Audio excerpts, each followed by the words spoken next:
দয়া করে যত দ্রুত জনগণের ক্ষমতা অর্থাৎ জনগণের অধিকার, জনগণের মালিকানা দ্রুততম সময়ে জনগণের হাতে ফেরত দিবেন।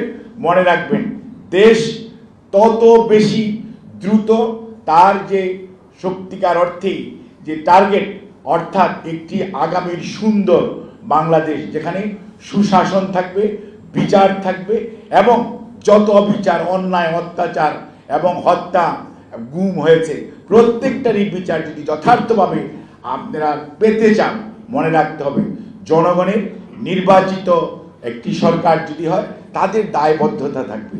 আজকে আপনাদের তো কোনো দায়বদ্ধতা নেই। আপনারা একদিন একটা কথা বলেন, পরের দিন সেটা আবার বলেন সরি, ভুল হয়েছে, এবং আপনাদের কোনো ধরনের কথা বলার সময় যে প্রাথমিক প্রস্তুতি সেটা পর্যন্ত আপনাদের আছে কিনা অনেক সময় আমাদের চিন্তা করতে হয়।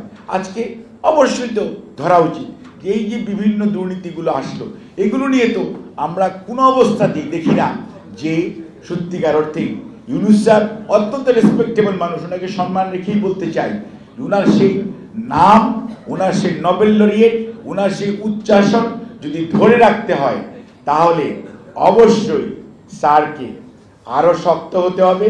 এবং নির্বাচনের কথা বলেছেন, আর নির্বাচনকে বাধা দেওয়ার জন্য যারা আজকেই আস্ফালন করছে তাদের ব্যাপারে সত্যিকার অর্থে পদক্ষেপ নেওয়া সরকারের যেমন দায়িত্ব, আমরা যারা রাজনীতি করি আমাদেরও দায়িত্ব রয়েছে, নির্বাচন কমিশনের দায়িত্ব রয়েছে, এবং দেশের প্রচলিত আইনকে তার নিজস্ব গতিতে চলতে দেওয়ার জন্য সবাইকেই চেষ্টা করতে হবে।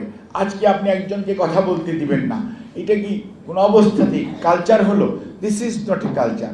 আপনার কথা আমার অপছন্দ হতেই পারে, আপনি আমাকে শুধু গালি দিতেও পারেন, আপনি আপনার ভাষায় দিবেন, আমি আমার ভাষায় উত্তর দিব, কিন্তু কোনো অবস্থাতেই আপনি আমার মুখের মধ্যে চাপ দিয়ে ধরতে পারেন, ধরবেন, এইটা তো হতে পারে না।